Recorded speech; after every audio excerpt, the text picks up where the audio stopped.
पाटील हे मुंबईकडे जाणार आहेत आणि तशी तयारी पण झालेली. काय परिणाम होऊ शकतो आणि सरकार खरंच या संपूर्ण प्रकरणाकडे कशा पद्धतीने लक्ष देत आहे आणि सरकारच्या वतीनं हे आंदोलन थांबवण्यासाठी किंवा इतर कुठले प्रयत्न केले जातात त्यात आता खूप मोठ्या प्रमाणात लोक असतात. हे बघा, 100 गाड्या जरी मुंबईला गेल्या तरी मुंबईचं ट्रॅफिक जाम होणार आहे. त्यामुळं मुंबईमधली कायदा आणि सुव्यवस्था निश्चित बिघडणार आहे. आम्ही गेल्या 8-10 दिवसापासून महाराष्ट्रासमोर सांगतो आहे. मुळात अशा पद्धतीनं झुंडशाही, तीही गणपती उत्सवच्या कालावधीमध्ये अशा पद्धतीच्या झुंडशाहीने जर मुंबईमध्ये गेलोत तर मुंबईमधल्या सर्वसामान्य माणसाचा, नोकरदारांचा, चाकरमानी माणसांच्या खूप मोठ्या समस्या तिथं उभ्या राहणार आहेत आणि मुंबईमध्ये दंगल घडू शकते, हे मी पहिल्या दिवसापासून सांगतो आहे. त्यामुळं महाराष्ट्राचे मुख्यमंत्री महोदय आणि महाराष्ट्राचं पोलीस प्रशासन आणि त्यांचा गुप्तचर विभाग, त्यांना या सगळ्या गोष्टीची कल्पना असायलाच पाहिजे, असेलच, आणि ते या आंदोलनाला बरोबर सांभाळतील असा आज रोजी आमचा विश्वास आहे. परंतु यामधून महाराष्ट्रामध्ये प्रचंड मोठी दुही निर्माण होणार आहे. बेकायदा मागण्यांना खतपाणी घातलं जाणार आहे आणि OBC याला प्रतिक्रिया म्हणून महाराष्ट्रामध्ये निश्चित इथल्या गव्हर्नमेंटला जाब विचारतील आणि इथल्या वेगवेगळ्या पक्षाच्या प्रमुखांना जाब विचारतील. दुसरीकडे शरद पवार नोंद शोधणार का शिंदे समिती OBCचं सर्टिफिकेट देणार, हे प्रश्न मिळाले पाहिजेत. या प्रश्नाची उत्तरं मिळाली पाहिजेत. तेव्हा महाराष्ट्रातला OBC प्रचंड जो सुशिक्षित तरुण आहे, नोकऱ्यामधला रोस्टर पाळला जात नाही, नोकर भरतीमध्ये रोस्टर पाळला जात नाही, बदलीच्या धोरणामध्ये रोस्टर पाळला जात नाही, महाज्योतीला निधी मिळत नाही, पंचायत राजमध्ये आज गावोगावी कुणब्याची सर्टिफिकेट काढली गेलेली आहेत. हीच लोकं उद्या पंचायत राजमध्ये निवडणुकीला उभी राहणार आहेत. तेव्हा सक्षम असणारे, शासक असणारे, राज्यकर्ती जमात म्हणून महाराष्ट्रामध्ये ज्यांची ओळख आहे, ज्यांनी या महाराष्ट्राची समाजव्यवस्था गावगाडा रन केला आहे, तीच माणसं जर गावगाड्यातल्या बलुत्याच्या, आलुत्याच्या, भटक्यांच्या या प्रतिनिधींच्या विरोधामध्ये उभी राहिली तर त्या स्पर्धेमध्ये ही टिकतील का लोक? तेव्हा शरदचंद्रजी पवारांनी मंडल यात्रा काढण्याऐवजी मनोज जरांगेंचं आंदोलन मोठं केलं, त्यांच्या मागण्यांना खतपाणी घातलं. बेकायदा मागण्या असतानासुद्धा आणि एवढा प्रगाढ राजकारणामधला अनुभव असताना, ज्यांना लोकनेता म्हटलं जातं, ज्यांची महाराष्ट्रावर छाप आहे, त्या शरदचंद्रजी पवारांनी पार्शिलिटी केली. लोकसभेला त्याचा फायदा झाला, तसाच विधानसभेला त्याचा फायदा होईल या ते आविर्भावामध्ये होते. परंतु विधानसभेला कमालीचा OBC भटके विमुक्त एकत्र आले आणि शरदचंद्रजी पवार यांच्या महाविकास आघाडीला कात्रजचा घाट त्यांनी दाखवला. मग आता OBC आपल्यापासून दूर गेला आहे, तर आता आपण काय करायचं? एका बाजूला जरांगेला तू चल मुंबईला म्हणायचं आणि दुसऱ्या बाजूला OBCंना म्हणायचं चला नागपूरमधून तुम्ही मंडल यात्रा काढा. ही जी काही एक दोगली नीती शरदचंद्रजी पवार आणि त्यांचा पक्ष राबवतोय, मंडल यात्रा करण्याचा शरदचंद्रजी पवारांना कोणता नैतिक अधिकार आहे? कधीतरी एकदा शरदचंद्रजी पवार जी खूप मोठे नेते आहेत, महाराष्ट्राचे माजी मुख्यमंत्री राहिलेले आहेत, देशाचे नेते राहिलेले आहेत, त्यांनी कधीतरी येऊन महाराष्ट्रातल्या OBCंना सांगितलं पाहिजे, पवारसाहेब नाही आवडलेलं OBCंना, कारण तुम्ही एका बाजूला जरांगेंना एवढं रसद पुरवली, त्यांचं संपलेलं आंदोलन तुम्ही उठवून बसवलं आणि तुम्ही आता मंडल यात्रा काढताय. कळलेलं नाही ह्या महाराष्ट्रातल्या OBCंना. OBC प्रचंड संभ्रमावस्थेत आहे आणि त्या OBCच्या या भावनांना, या आवाजाला दिशा देण्याचं काम आम्ही येऊ घातलेल्या 3-4 दिवसामध्ये आम्ही पत्रकार परिषद घेणार आहोत. आणि महाराष्ट्रामध्ये OBCचं आंदोलन कसं असेल, ती संघर्ष यात्रा असेल का, ती कुठल्या कुठल्या जिल्ह्यामध्ये जाईल, किती किलोमीटरचा रोडमॅप असेल, किती दिवस यात्रा चालेल आणि किती दिवस किती सभा होतील आणि मग OBCंना काय लाईन द्यायची, या संदर्भात आम्ही 2-4 दिवसामध्ये मोठी पत्रकार परिषद घेऊ आणि OBCच्या आंदोलनाची दिशा स्पष्ट करू. अंजली दमानी यांनी दावा केला, त्यांनी त्या कायम दावाच करत असतात. न्यायव्यवस्थेनं काय उत्तर दिलं आहे किंवा कोर्टामध्ये काय उत्तर आलं आहे त्याचं काय असेल तर मी त्याच्यावरती बोलेन. दमानी यांचा काय रोजचा व्यवसाय आहे, त्या बोलत राहतील. त्या अनेक प्रकरणं असतात, त्या प्रकरणांचं पुढं जाऊन काय होतं, जलसिंचन घोटाळा तुम्ही बघितला आहे महाराष्ट्रामध्ये, त्याचं काय झालं शेवटाला, ह्याचं उत्तर त्या आजही देऊ शकलेल्या नाहीत. त्यामुळे त्या काय बोलल्या, ह्या कोण आहेत अंजलीताई दमानी? या कुठल्या कोर्टाच्या काही जज वगैरे आहेत का, असं काही जजमेंट वगैरे आलं आहे का? त्यामुळं त्यांचा प्रोग्राम आहे, त्या करत राहतील. त्याच्यावर बोलण्यापेक्षा कोर्टातनं काय आलं असेल तर सांगा, मी त्याच्यावरती बोलेन. जाणीवपूर्वक OBC त्यांना काय इशारा असेल? आता शेवटी सगळं तुम्ही सुद्धा रस्त्यावरची लढाई सुरू करणार आहेत, मग सरकार ज्या भूमिका घेत आहे त्या भूमिकेच्या अनुषंगाने काय इशारा?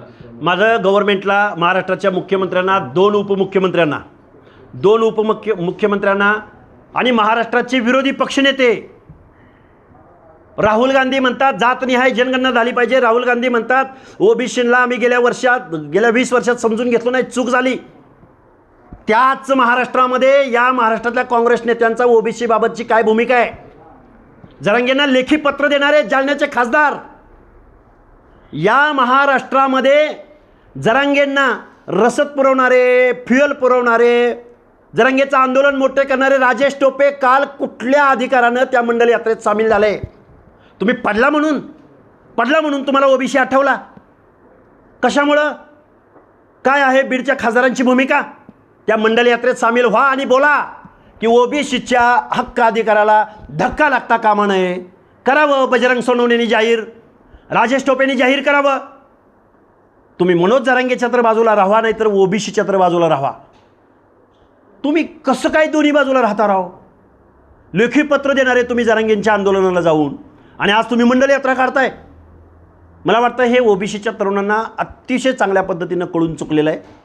या महाराष्ट्रातल्या प्रत्येक पुढाऱ्याला, राजकारण्याला, पक्षाला आमचा ओबीसी बांधव जाब विचारेल. बीडचे आमदार मात्र जरांगे पाटलावर तुम्ही अभद्र भाषेमध्ये वक्तव्य करता, कधी कधी एकेरी भाषेत, शिवराळ भाषेत त्यांना बोलता, असा आरोप जो आहे मनोज जरांगे पाटलांचे जे समन्वयक आहेत गंगाधर काळुंखे यांनी केलेला आहे. तुम्ही जर नीट वागाल तर आम्ही नीट राहू, अन्यथा तुम्ही दिसाल की तुमची जीभ आसोडू आणि आसरणाऱ्याला 1 लाख रुपये देऊ, असं त्यांनी बोललेलं आहे. कुठंतरी भाषेचं संतुलन हे बघा, बिघडत चाललंय. लक्ष्मण हाकेंचं आंदोलन कधी सुरू झालं महाराष्ट्रानं बघितलंय. लक्ष्मण हाकेची पहिल्या वर्षभरातली आंदोलनाची भाषा महाराष्ट्रानं बघितलेली आहे. पण ही भाषाच जर कोणाच्या कानावर जाणार नसेल, मी सांगतोय ना, आत्ता माझ्या प्रेसमध्ये मी संविधानाचा, तत्वांचा किती वेळा उल्लेख केला. गिव्ह रिस्पेक्ट, टेक रिस्पेक्ट किती वेळा बोललो मी. महाराष्ट्राच्या मुख्यमंत्र्याची जबाबदारी 12-13 करोड जनतेच्या दायित्वाची आहे. किती वेळा बोलायचं मी संविधानिक. त्यामुळं टन्नापेक्षा तरी मी एवढं तर वाईट बोललो नसेल ना. महाराष्ट्राच्या संविधानिक पदावर जे मुख्यमंत्री बसलेले आहेत हे सगळ्यांचे मुख्यमंत्री, त्याची आयमाई तर मी कधी काढली नाही.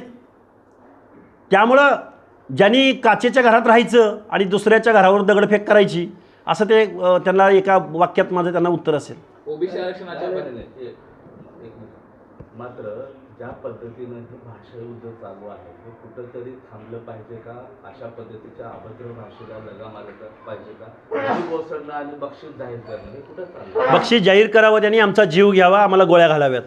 मंडल आयोग लागू होत असताना 90च्या दशकामध्ये या महाराष्ट्रामध्ये जर मंडल आयोग लागू झाला तर महाराष्ट्रात रक्ताचे पाट वाहतील, असं इथली माणसं बोललेले आहेत. त्यामुळे ही भाषा नवीन नाही आम्हाला. त्यामुळं चालवावं आमच्या गळ्यावर सुरी. जीभ काय हसडताय? चालवा आमच्यावर. आम्ही ओबीसीच्या हक्क अधिकाराची भाषा बोलतोय. चालवा गळ्यावर सुरी आमच्या.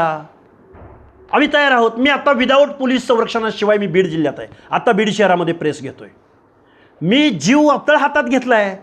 हक्क अधिकाराची भाषा बोलतोय. हे कोणीतरी बोललं पाहिजे. एकही माणूस इथं बोलायला तयार नाही. जीव गेला तरी चालेल. तुम्ही जीभ काय हसडताय? घ्या जीव आमचा. तुम्ही तसा प्रयत्न करूनही बघितलाय. माझा बळी जाणार असेल ओबीसीच्या आंदोलकाचा, मग माझ्यासारख्या अजून माझे बांधव असतील, मंगेश ससाणे असतील किंवा वाघमारे असतील किंवा अजून कोणी असतील, तुम्ही घ्या जीव. आम्ही एकटेच फिरत आहोत. तुम्ही जीवच घेत आलाय ना आजपर्यंत. तुम्ही घोरपडे, अरे धनाजी घोरपडेचा जीव घेतलाय तुम्ही. तुम्ही छत्रपती शिवरायांना विरोध केलाय. आम्ही तर गावगाड्यातले बलुते आलुते आहोत. आम्ही छत्रपती शिवरायांच्या स्वराज्यासाठी जीवाची कुर्बानी करणारी माणसं आहोत. घ्या जीव आमचा, चालेल. पण आम्ही हक्क अधिकाराची भाषा कुठंही थांबवणार नाही. सर, तुमचे ओबीसी आरक्षणाचे तळमळ आणि आंदोलन कधीपासून कसं सुरू होईल? हे बघा, आम्ही निश्चित महाराष्ट्रामध्ये ओबीसीची संघर्ष यात्रा निघेल. पण आम्ही मुंबईमध्ये जाऊन ट्रॅफिक जाम करणार नाही आहोत, काउंटर आंदोलन देणार नाही आहोत. आम्ही महाराष्ट्रातल्या प्रत्येक जिल्ह्यामध्ये जाऊ. आमचा पहिला टप्पा पूर्णही झालेला आहे. येऊ घातलेल्या 2-4 दिवसामध्ये आम्ही आंदोलनाची दिशा निश्चित करणार आहोत. आणि गावगाड्यातल्या 18 पगड जातीला बरोबर घेऊन, व्यवस्थेला चॅलेंज करून नव्हे, आम्ही संविधान मानणारे आहोत. मंडल आयोग दिन ज्या दिवशी साजरा झाला महाराष्ट्रामध्ये 7 ऑगस्टला, त्या दिवशी जरांगेंनी ह्या मंडल आयोग कधी साजरा झाला, कुणी साजरा केला, का साजरा केला गेला, त्यांना माहीत आहे का? जे आरक्षण मागायला निघालेत ना ते कुणी लागू केलं? त्या दिवशी हे काय करत होते? त्यामुळं हे आरक्षण मागणं वगैरे हा फार्स आहे. आरक्षण संपवणं हा त्यांचा डाव आहे. आणि या डावापासून महाराष्ट्रातल्या अर्ध्या ओबीसी लोकसंख्या असणाऱ्या बांधवांनी जागं झालं पाहिजे. त्यांना आरक्षणाचं पडलं नाही. तुमचं आरक्षण संपवणं, गावगाड्यामधल्या सरपंच पदापासून महापौर पदापर्यंत हे आरक्षण गिळंकृत करण्याचा डाव फुले शाहू आंबेडकरांच्या महाराष्ट्रात घातला जातोय. तेव्हा सावध.